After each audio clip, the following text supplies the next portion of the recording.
All right, I think we'll go ahead and get started. Thanks for showing up here. This is a great turnout. So I'm Derek. I'm one of the reference librarians here at the Hudson Library. Just a couple quick little notes here, and then we'll introduce our speaker. So first thing, please silence your cell phones. We don't want that going off tonight. We'd also, hopefully you saw on the way in, there's a table with Kate. She's working from the Learned Owl, which is our local bookseller. So if you'd like to purchase a copy of this book, go ahead and do so. We'll have time for questions at the end, as well as a book signing right over there.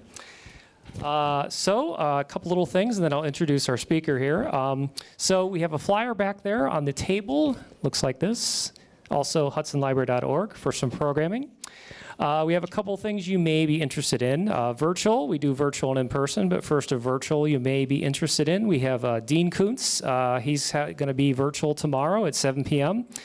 He's going to be talking about his newest book, The Forest of Forgotten Souls. That's tomorrow at 7 p.m.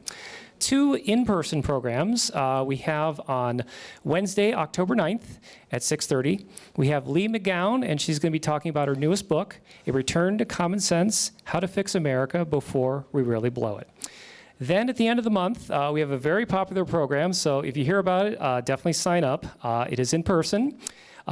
We have with us the founder of America's Test Kitchen, Christopher Kimball, and he's going to be talking about his newest book, The Milk Streak Bakes. It's very popular. We have some space available in the team room, which is our overflow room. So if you'd like to see him on Wednesday, the 23rd at 6:30, you can go online and sign up.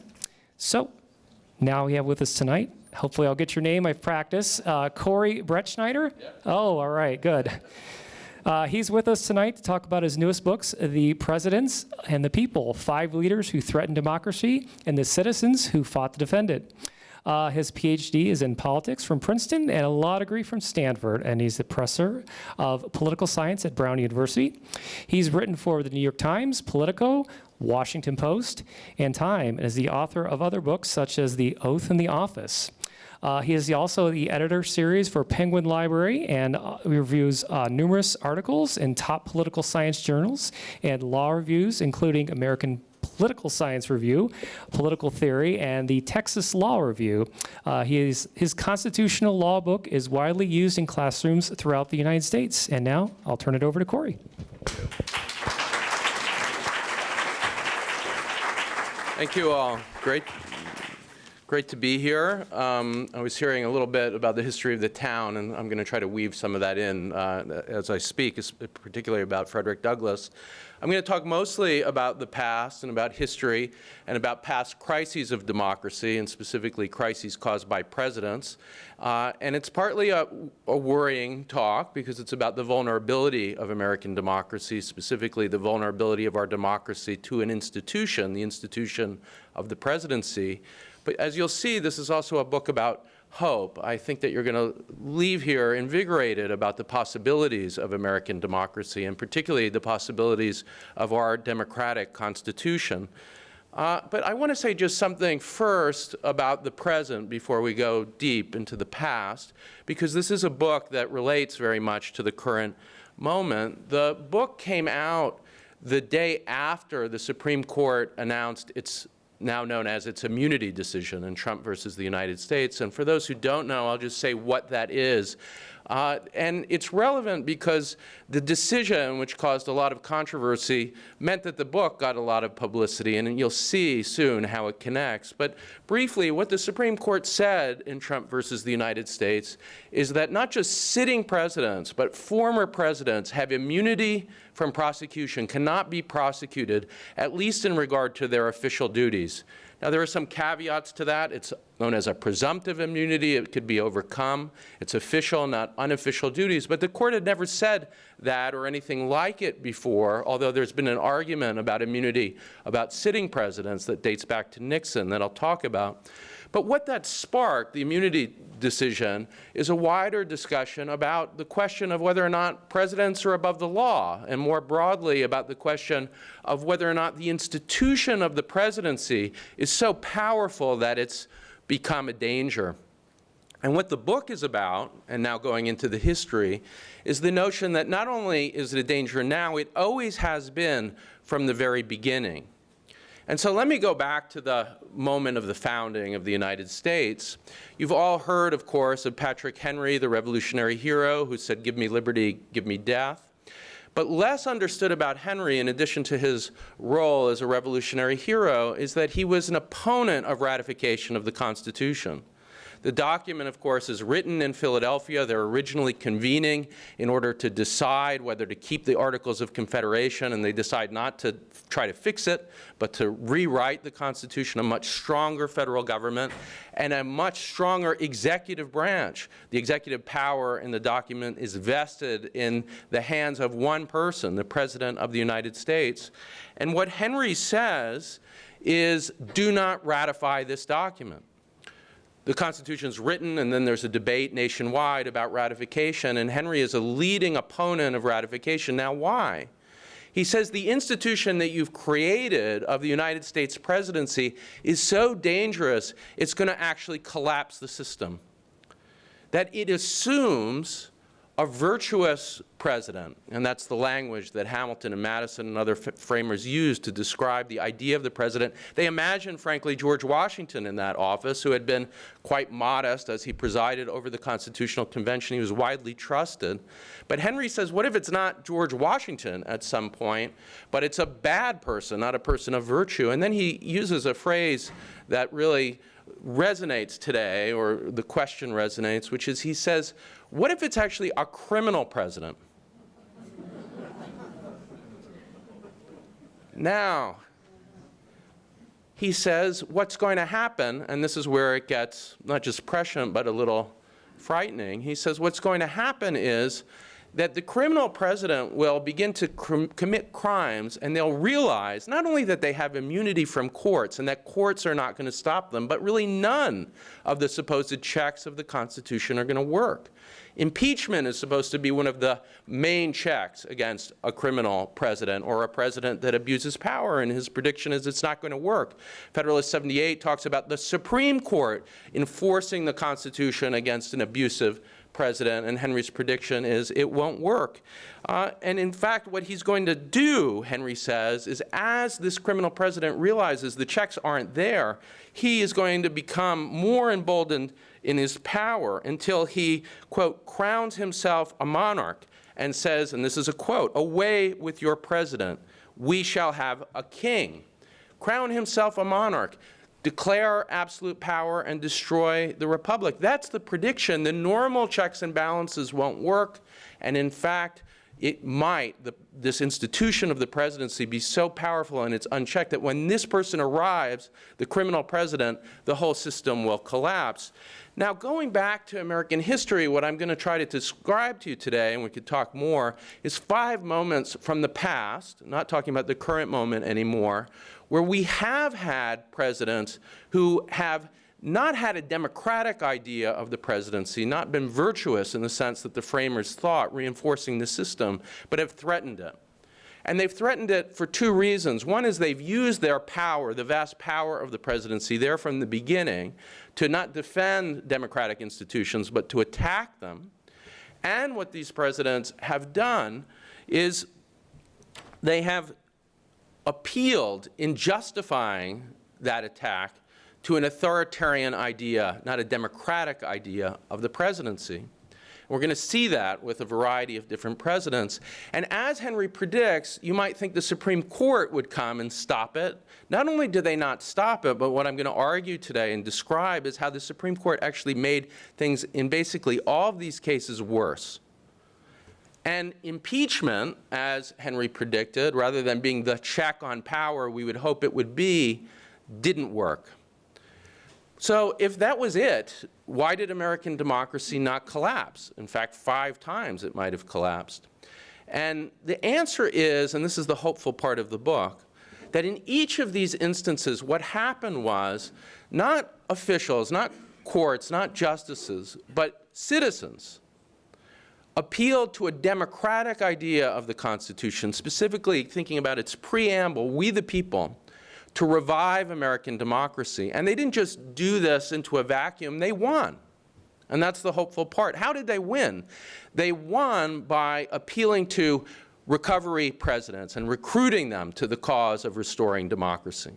And this often takes time over a few recovery presidents, but it does happen in each of the 5 instances that I'm going to describe to you. So let's start with the beginning, and I'm going to start on a somewhat hopeful note, because George Washington really was, in many ways, the president that the framers hoped for. He said in the second inaugural, by the way, it's the shortest ever given. It's 135 words, and it's a brilliant, to my mind, the most important inaugural in American history. What Washington says is, I've just taken the oath of office. It requires me to preserve, protect, and defend the Constitution of the United States. And if I violate it, if I violate my oath, and therefore the Constitution, I want the people assembled here, but also the people of the United States, to criticize me. He uses the word upbraid, subject me to upbraidings. And if I really violate it, he says, I want you to subject me to constitutional punishment. That's the language that he uses. Think of the idea Washington sets out of the office. It puts the office above the individual and conceptually puts the Constitution above any individual who occupies it, and then invites criticism, a kind of test of the office, test of a president by whether or not they abide by it. Now that is a great idea. It's one that I'm going to keep returning to, but it's one that was violated very quickly by Washington's vice president, John Adams. John Adams, about midway into his term, and his party, the Federalists, conceive of a plot. And the plot goes like this. They're going to form a committee that is going to block the receipt of electoral votes from the states during the election of 1800. And as these votes come in, they're going to refuse to certify. And what that's going to do is it's going to keep the electoral threshold from being reached, and it's going to throw the vote to the House of Representatives. Now, the Federalists have done the calculation, and you vote, according to the Constitution, state by state in the House of Representatives, and they know they have the votes to win, according to this method that the Constitution requires. That is, by the way, very much the plot of John Eastman and others who talked about the denial of certification of electoral votes during January 6th. But what happened this time was, before it happened, it didn't happen, the newspaper editors of the time uncovered it. And in fact, it was such a brazen plot by Adams and the Federalists that they did it on the floor of Congress. And so the editors, in looking at the bill, saw this bill and started to report on it. It destroyed the possibility of it working. But that wasn't the end of the story. In retaliation, what Adams and his party did is they passed a law known as the Sedition Act. And what the Sedition Act says in its text, and I'm going to get to what they did with it, but just think of how it's written first to understand it, is it says that it's a crime to criticize the President of the United States.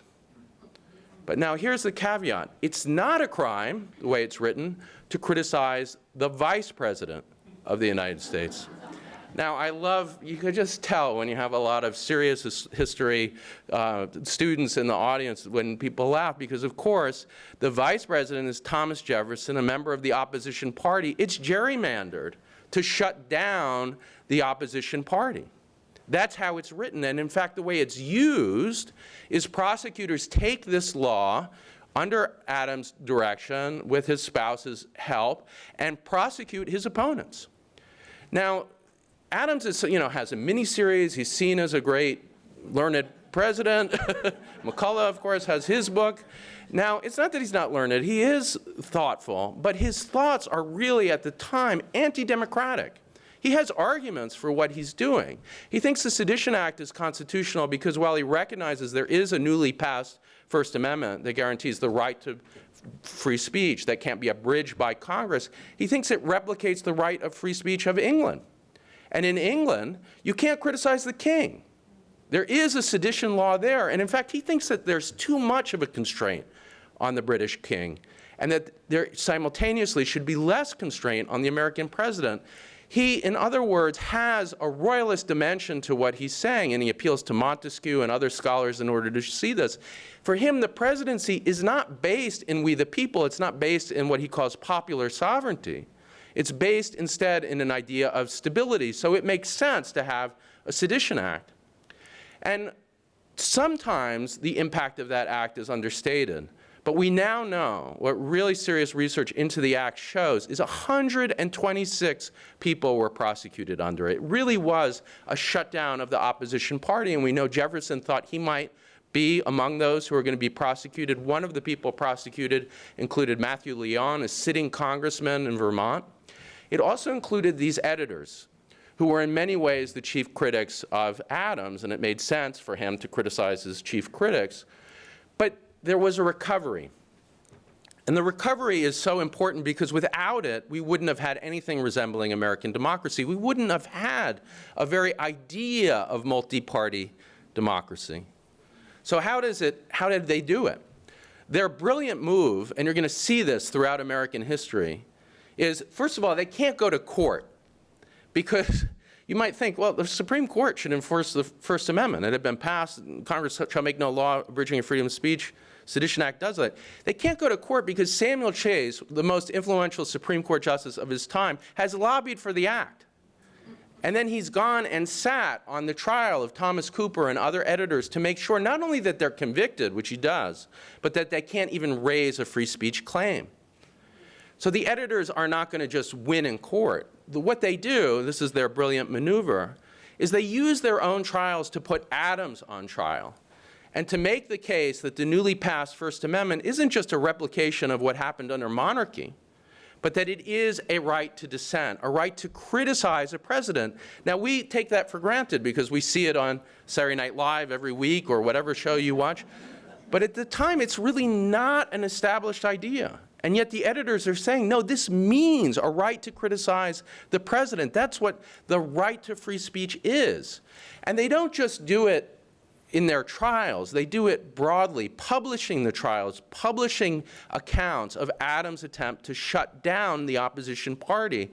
And most of all, what they do, the most important thing that they do is they take that election of 1800 and they turn it into a referendum on the right to dissent, the right of democracy, of we the people to criticize a president. They're able to do that because campaigns at the time, especially in 1800, are nothing like presidential campaigns now because the candidates don't go out and campaign. In fact, Jefferson gave one speech. He tried it, and it went very badly, and he decides, I'm going to stay at home. So into that vacuum steps the editors, and they use the absence of the candidates being out front to put their idea out front. When Jefferson is elected, at the behest of the editors, he knows to whom he owes his election.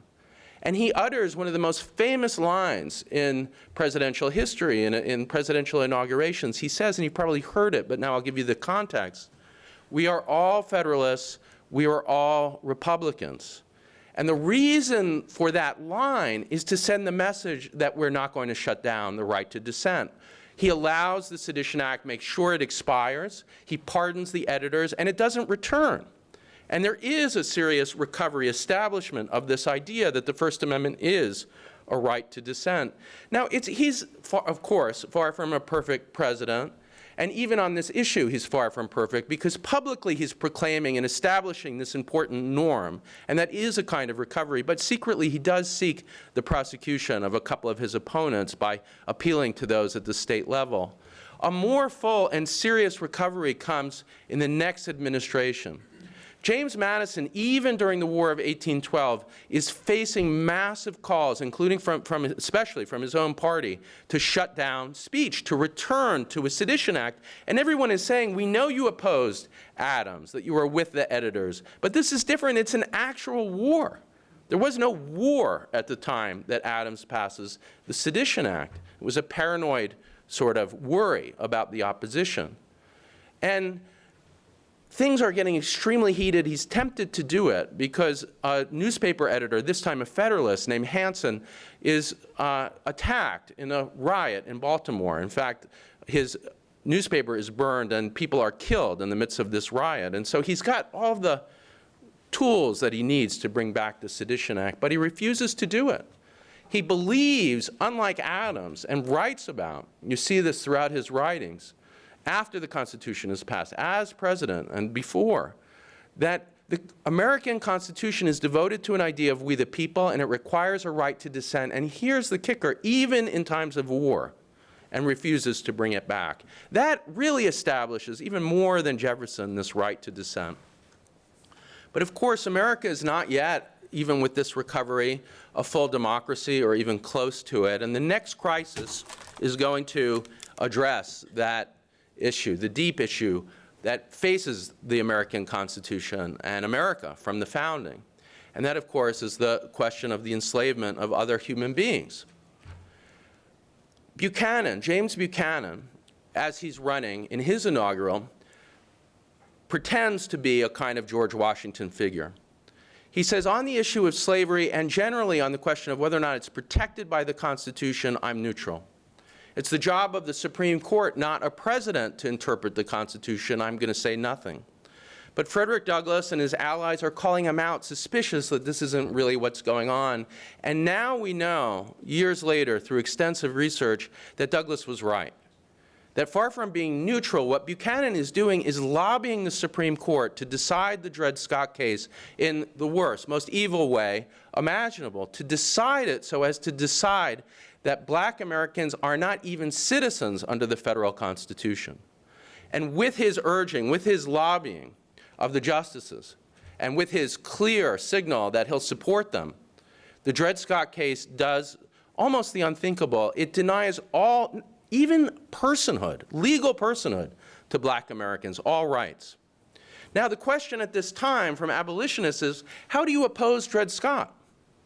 And one wing, and you might think of it as a kind of common sense, led by the most prominent abolitionist, a former mentor of Frederick Douglass, who I mentioned I'm going to talk more about, is William Lloyd Garrison. And what Garrison says is the Constitution is itself revealed in the Dred Scott case. In other words, Dred Scott is an evil decision that reveals the Constitution to be evil, a pact with the devil, he called it, and therefore, let's get rid of it entirely. But Douglass, at the time, in a smaller wing of abolition, has a very different way of responding. He says Garrison, his former mentor, is just wrong because he's misread the Constitution in the same way that actually the Dred Scott court has. If you read the Constitution carefully, then what you'll see is that it's not a document that protects slavery, but it's one that bans it. And I'll give you his arguments. The first thing that he says is look at its preamble, the most important 3 words in the entire document. It begins with it for a reason. The most important 3 words, he says, are, we the people. The framers could have written, and they knew how to write, the words, we the white people. And yet they did not. And he used that in speeches to large audiences, talking about the Constitution. He made the argument that's not what the principle is. He looked at its text, and he looked at the idea of democracy behind it. He looked at the ban in the Constitution on what's called the corruption of blood, a practice in England and in other monarchies where children could inherit the crimes of parents. And he said, what is the ban on the corruption of blood but a ban on slavery? And then his most important argument, I think, one that really changes in many ways the course of American history, is to say, look at the Declaration of Independence. It is also not qualified in its demand of equality, and we should read the Declaration as framing the entire Constitution. Now, it's going to be Lincoln that makes that idea famous, but it might surprise you to know that rather than, as was the case for Jefferson, Lincoln being the recovery from Buchanan, in the beginning he is not.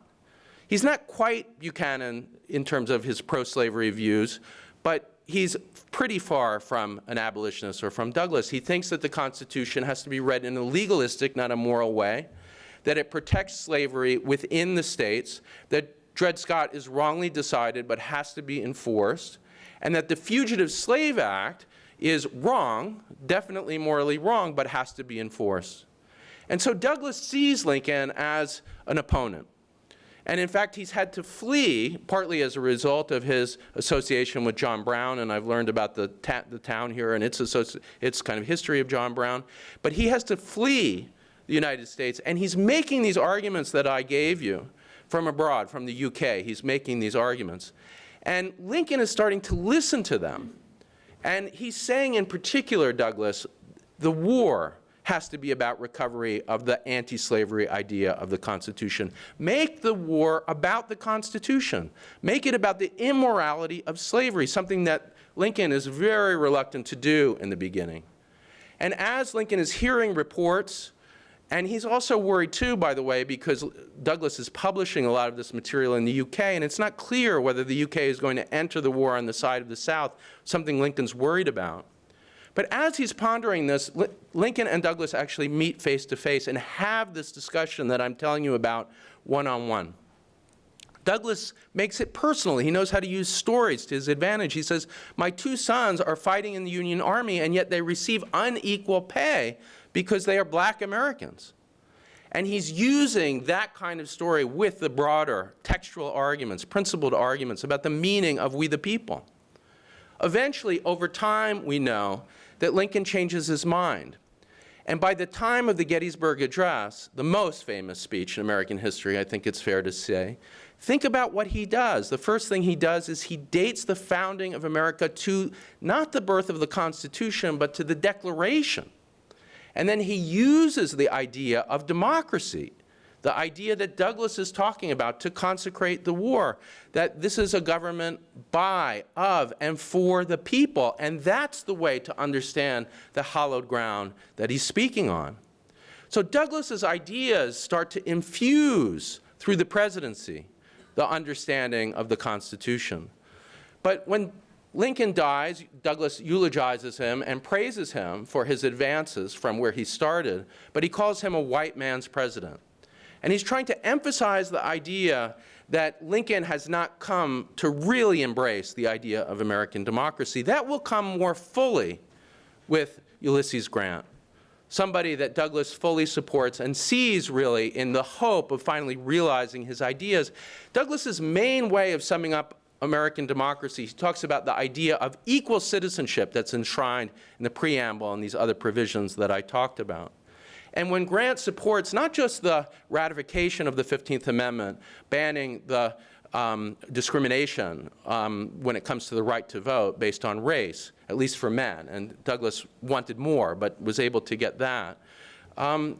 When it comes to that provision, and most importantly, the second section of the 15th Amendment, which is less understood, but the most important for seeing why Grant really did realize Douglass's ideals, the idea of equal citizenship is enforced in the second section by giving Congress a new power to enforce the right to vote.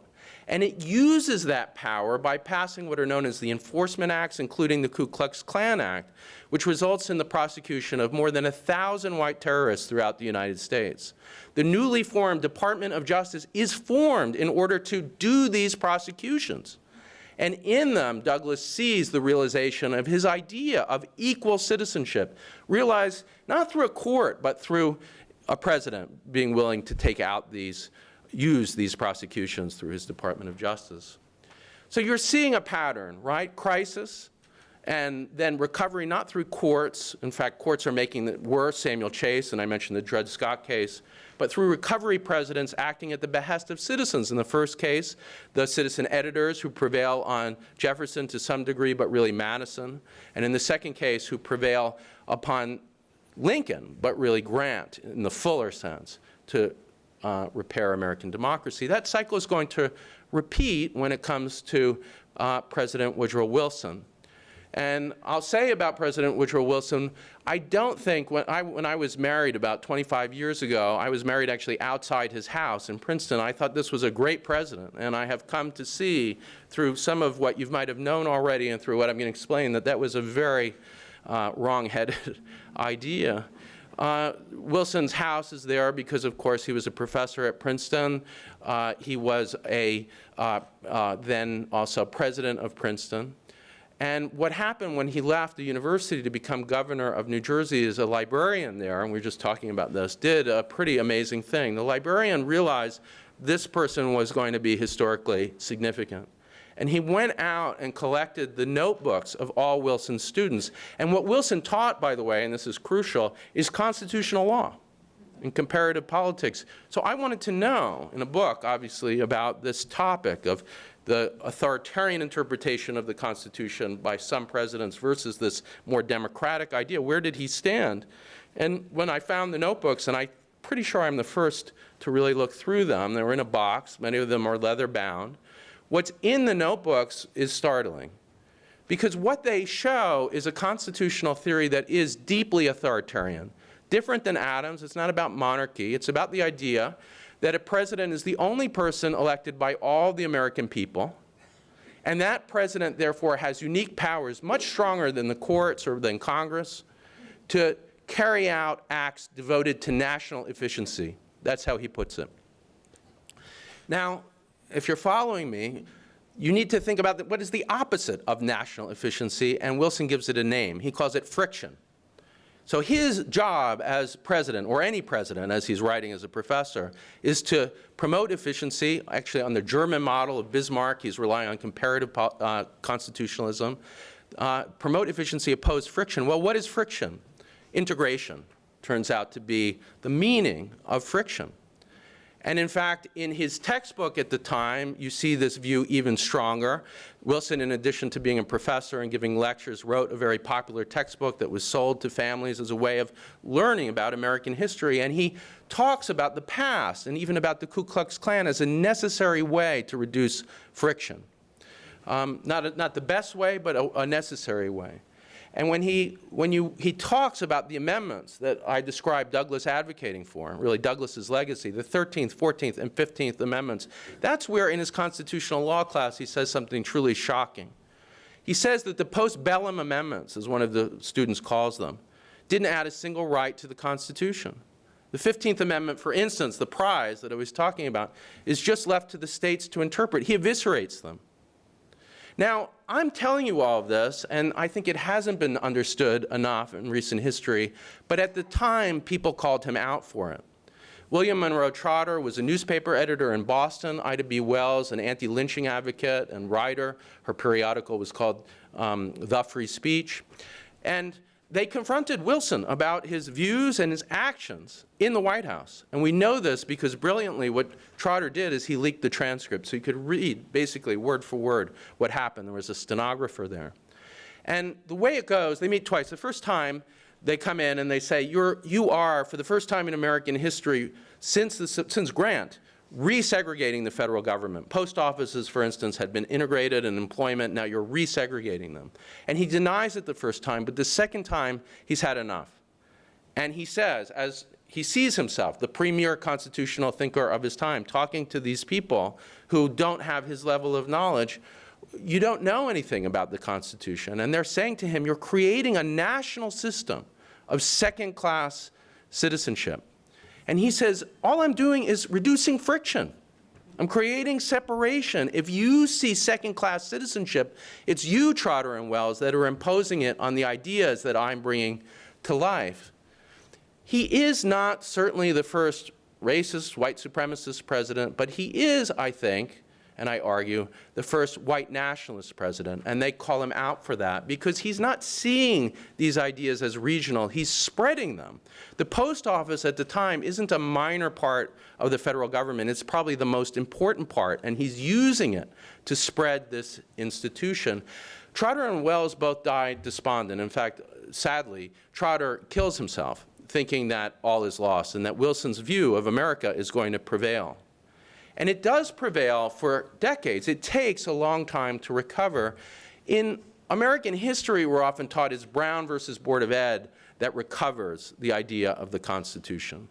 But I tell the story very differently in the book, that it actually is a woman, the most important civil rights hero that you've never heard of, named Sadie Alexander, who comes up with an idea, which is to use financial incentives and disincentives to ensure integration. It becomes the basis of the 1964 Title VI of the 1964 Civil Rights Act, and she's battling for it. The reason why she has Truman's ear, the president at the time, is because the NAACP, her allies, have gone to him and said, we really have to recover this Constitution. They tell him that personalized stories of soldiers, black soldiers, returning home from the war and facing murder and assault.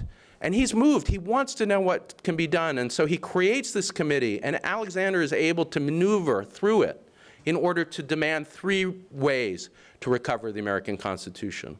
1, reverse Wilson's executive decisions about segregation in the federal government and the military.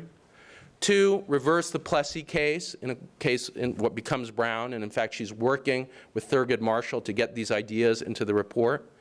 And 3rd, most importantly, is that idea I just mentioned, the idea of using financial incentives and disincentives to desegregate America. The 3rd is the thing that political scientists have shown worked the most. Even more, as important as Brown is, that idea of Sadie Alexander did desegregate many of America's public schools. But she has one obstacle. That 3rd, most important idea of hers is voted down by her committee. And it's a committee of corporate executives, people throughout America. She is the first black woman to have a PhD in economics. She gets it from Penn, and also she has a law degree. And she's up against people who see her ideas as too radical, but she does an amazing thing. She prevails on Eleanor Roosevelt, an ally of the NAACP and somebody she's befriended, to convince her son, FDR Jr., to reverse his vote, which he does, and she's able to get the report that we now know that really resulted in a serious recovery of American democracy. The last crisis I talk about, and I'm happy to talk about the current moment, but the last one I'm going to talk about today is the crisis of the Nixon presidency. And this one is very different than the others, because my argument in the book is that unlike the past, where we've had these citizen recoveries, we really never did recover from the crisis of the Nixon presidency. In fact, we're still in the midst of it. And I'll say why. I interviewed Daniel Ellsberg for the book shortly before he died. And as many of you know, Ellsberg plays a huge role in the Nixon crisis. Because Nixon, on the tapes, we can hear him talking about this, sees Ellsberg as the leader of an opposition in a civil war. And when Nixon says to Frost, in the Frost-Nixon interviews, David Frost, when a president does it, it's not illegal, that's not just a casual comment. It's a very thought-out one. It's one that he sees as justified, that the president can commit crimes in order to create stability because he thinks we are in a war with the Vietnam protesters. And he sees Ellsberg as, he puts it on one of the tapes, quote, the main ball, the main person that we need to get rid of. And this is not known, and I'm going to talk about why it's not known, but part of what I did in the book is document the ongoing cases against Nixon that were ended when the pardon happened. But when you see them, you see the crimes of Watergate are a very small part of the crisis of the Nixon presidency. They include, for instance, an attempt to steal papers that he believed Ellsberg was keeping in the Brookings Institution, a think tank in Washington, D.C., showing that he had secretly negotiated with the Viet Cong to preserve the war until he became president, when he could give them a better deal. So what you hear on the tapes is he's talking to Kissinger, and he says, I need what's in that safe, Henry, in the Brookings Institution. And Kissinger says, well, Mr. President, they shouldn't have the materials you think they have. Let's go to court. And he says, no, Henry, and this is a quote, I want it done on a thievery basis. You can hear him on the tapes. This isn't, just speculation or somebody heard it. It's recorded and now actually on the internet. And a plot is hatched to actually blow up the building, the Brookings Institution, run in and take the safe and bring it out. Now, that plot is foiled at some point, and people disagree about how, but it shows you the kind of thing that was going on. Another plot that was being investigated was the attempt to kill Daniel Ellsberg on the Capitol steps. There's an anti-war protest that's happening, and a counter-demonstration is meant to distract everyone, and Roger Stone is one of the people organizing this counter-demonstration. And from that crowd, the plan was, and this is a result of a Department of Justice investigation, which is now public in recent times, led by someone named Nick Ackerman, who was one of the justice attorneys looking into this. The plan was that there would be an attack on Ellsberg, that in this supposed spontaneous fight, he would be, quote unquote, incapacitated. Now, what happened was, and Ellsberg tells me this story, and I repeat it in the book, that miraculously, he's able to get away. He runs, basically, and a crowd of his allies and his side of the protest are able to shield him. But you see, and there are other, of course, examples, the break-in at the psychiatrist's office that's now actually the subject of an HBO series, and other attempts to really shut down the opposition party. Why wasn't he prosecuted? That's the big question. You see how we're returning slowly to the immunity case. I talked to two of the members of the grand jury who are still alive, Ethel Peoples, who was a janitorial worker, and Patricia Woodworth, also a low-income worker on the grand jury. These were average citizens of Washington, D.C. who thought they were going to be on a burglary case, and then it turns out they were in anything but. As they saw the evidence against Nixon and his crimes, they had a vote. The vote was unanimous. In fact, Elaine Edlund, the legal secretary on the grand jury, says some of them, to show their enthusiasm, raised 2 hands. That's how much they wanted to do this, to indict Richard Nixon. Leon Jaworski, the prosecutor who replaces Cox after the Saturday Night Massacre, convinces them not to do it. He's livid. He says to them, if you do this, the president is going to surround the White House with military. He's going to have a self-coup. You'll be responsible. He says the president, a sitting president, might, notice that phrase, not definitely, might have immunity. That's also a possibility. The grand jury says, it's our decision, we want to indict. He says, I'm not going to sign the indictment. This is a complicated legal impasse. Who indicts, who doesn't? I've talked to a lot of lawyers about this. It's unclear what happens at that moment. Anyway, a deal is made. Philip Lacavara, who I interviewed for the book, is the counsel to Jaworski, and the two of them come up with a sensible plan. They go to the grand jury and they say, we'll make you a deal. We'll turn over all the evidence that you have to Congress. They'll impeach Nixon. We'll get tapes from the Supreme Court that you want, that we know are missing. We'll give them those too. And then when he's out of office, you can indict him. And the plan basically works. They do hand over, in what's known as the roadmap, these tapes to Congress. The House Judiciary Committee does start to vote. They do vote articles of impeachment, not the full House, but the Judiciary Committee. And Nixon, under pressure, resigns. The grand jury, led by Foreman Vladimir Pergelj, go to Jaworski and they say, we made a deal. By the way, Jaworski also does get the tapes in U.S. versus Nixon, which he argues with Lacavara. That's part of the information. We made a deal. Let's indict him. Now, what happened next is, I'm very careful in the book, but I'm going to say it in an even blunter way now, because, you'll hear the facts speak for themselves, but I'll draw the conclusion. Lacavara says, wow, this is a nightmare. If Ford, now president, pardons Nixon and the grand jury indicts first, the country's going to be in a crisis. We have to figure out what's going on with Ford. So Jaworski goes to Al Haig, then the chief of staff, and meets with him, just to supposedly try to figure out what's happening. And very soon after, the pardon comes for all crimes that Nixon committed during the presidency. It makes the indictment impossible because the pardon has preempted it. And what Lacavara thinks and what I think is, it looks like, well, I don't want to speak for Lacavara. I'll say, based on the information I've seen, it looks like what happened was that Jaworski tipped off Ford to the fact that the indictment was coming so quickly, and that's what prompted a very quick, actually, pardon by Gerald Ford. That's why you don't know all of the stories that I told you, because those cases weren't developed. The American people couldn't see them happening. And instead of getting the prosecution of a truly criminal president and the precedent that would have established, what we have instead is a very different system.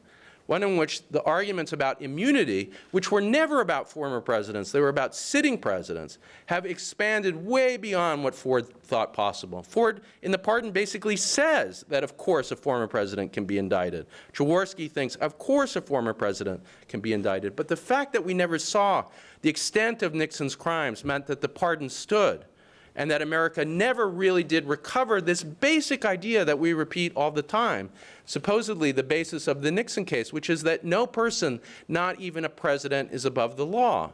What we have now instead is the opposite idea, that presidents not only are above the law while they're presidents, but might be forever, even as former presidents.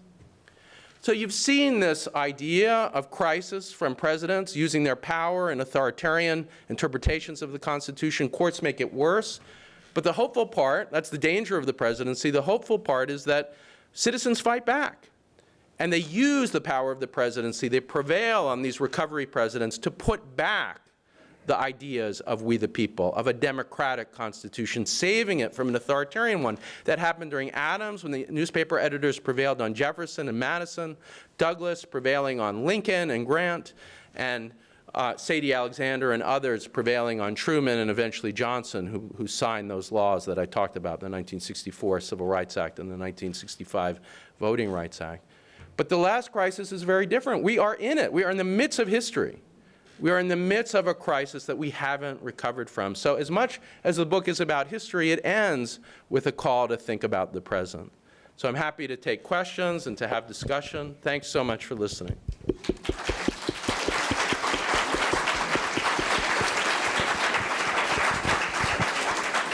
All right, I'll pass the microphone around. Looks like we have one here. Why are some people against a written constitution?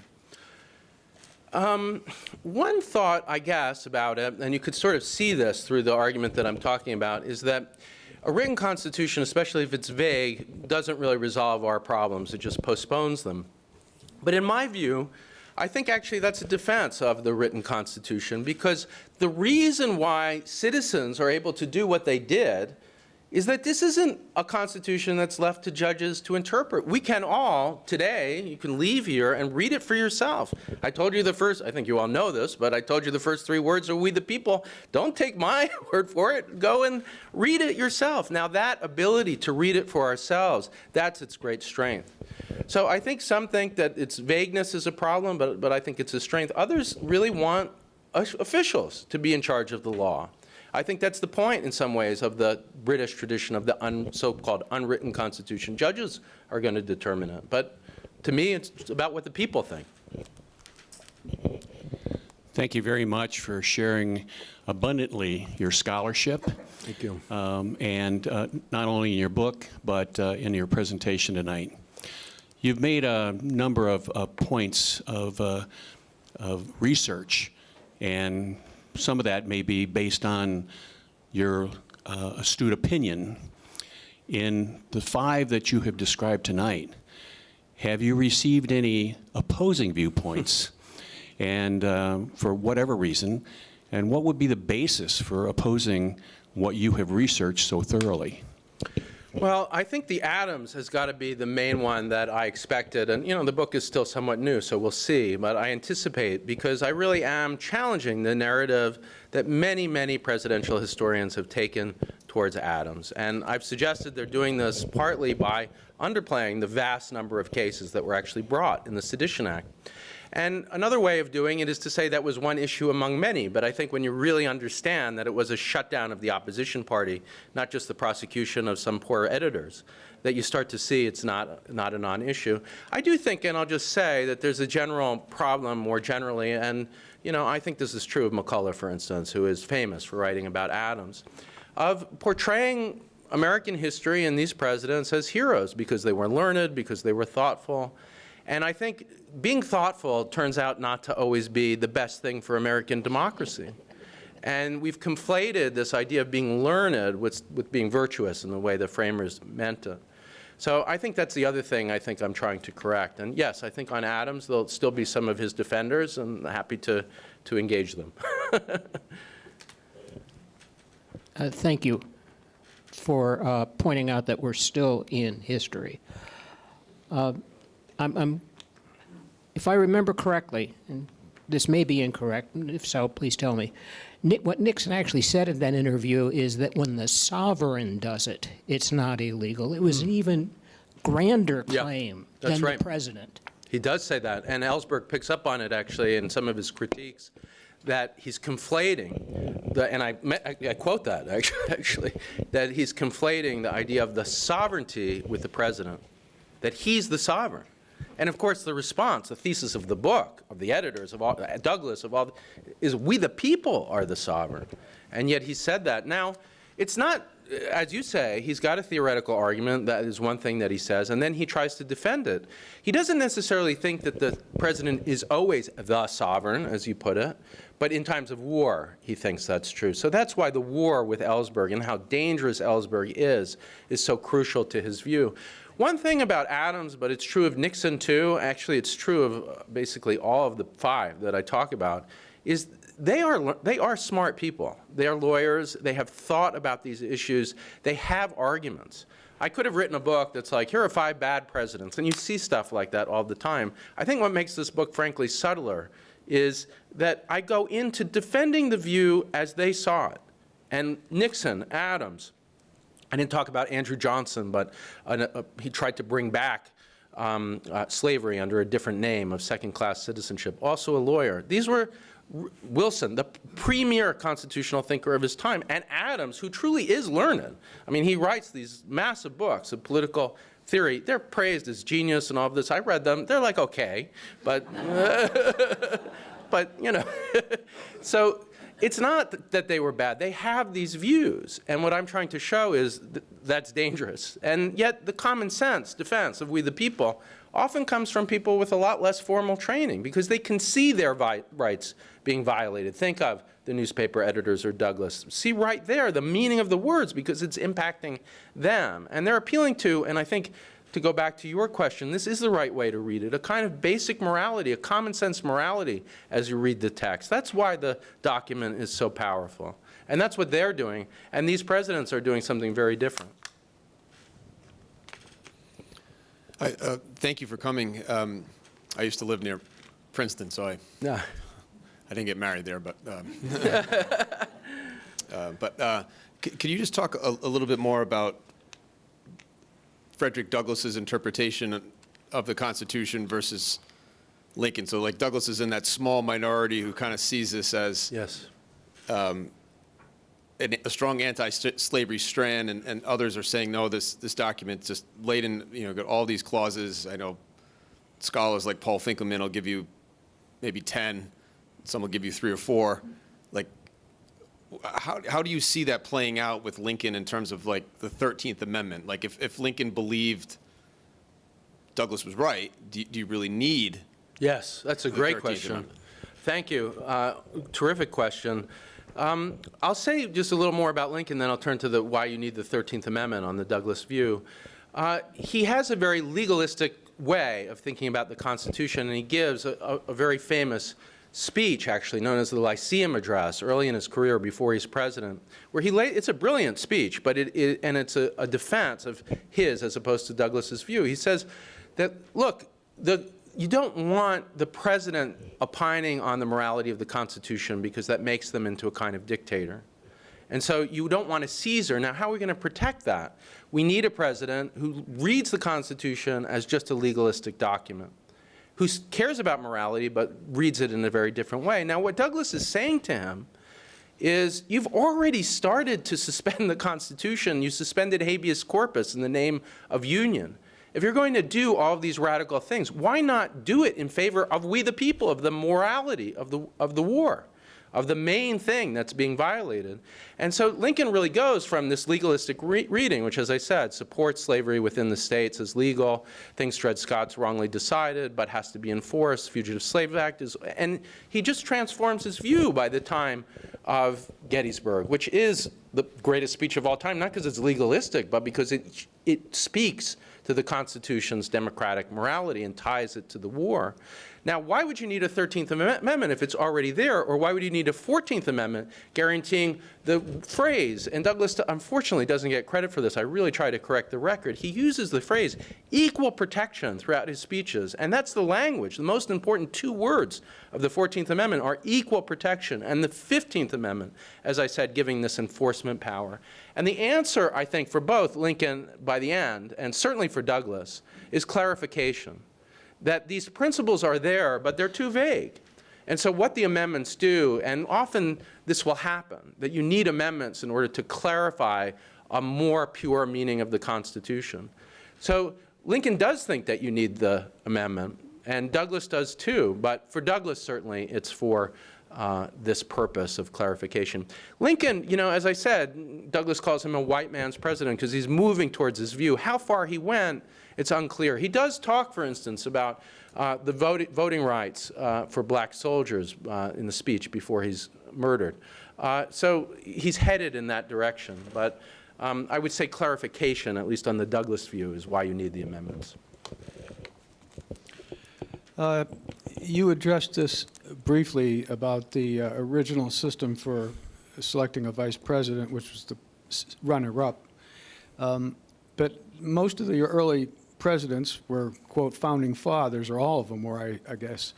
And in those early years, I gather there was quite a bit of controversy over the birth of the national political parties. Some believed that it was a terrible evil to have a political party. And yet, as you described, you know, having the opposite point of view become your vice president causes as a sin of its own.